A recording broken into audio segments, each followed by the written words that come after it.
आपने पुष्कर के घाट पर शादी की, वहाँ एक तस्वीर लोगों ने देखी, आपकी पत्नी सीमा यादव ने अपने पति मोहन यादव के चरण धोए।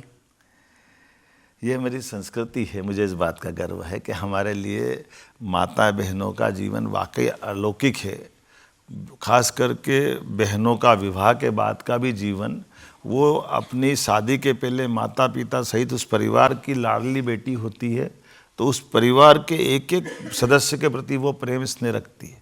और जैसे ही विवाह करके वो ससुराल में आती है तो ज़िंदगी में उसका वापस दूसरा जन्म होता है, दूसरे माँ बाप मिलते हैं, पति मिलते हैं, लेकिन वो अपने आप को इन सबके जीवन के मंगल कामना करते हुए पूरा जीवन बिताती है।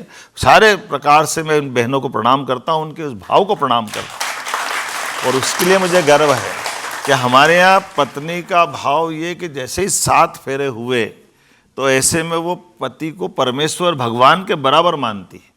तो ये वो दिखावा नहीं रहता, ये उनके संस्कार। तो पति भी कुछ मानता है उनको? क्यों नहीं मानता है? तभी तो दोनों की बात बनती है हमारे यहाँ। इसलिए एक जन्म नहीं, 7 जन्म तक की कल्पना की गई कि 7 जन्म तक, इस जन्म में भी, अगले जन्म में भी, अगले जन्म में भी पति मिले तो वही मिले, ये भाव बहनों का रहता है। और पत्नी के लिए भी पति का भाव यही होना चाहिए कि दोनों की निभे, ऐसी निभे।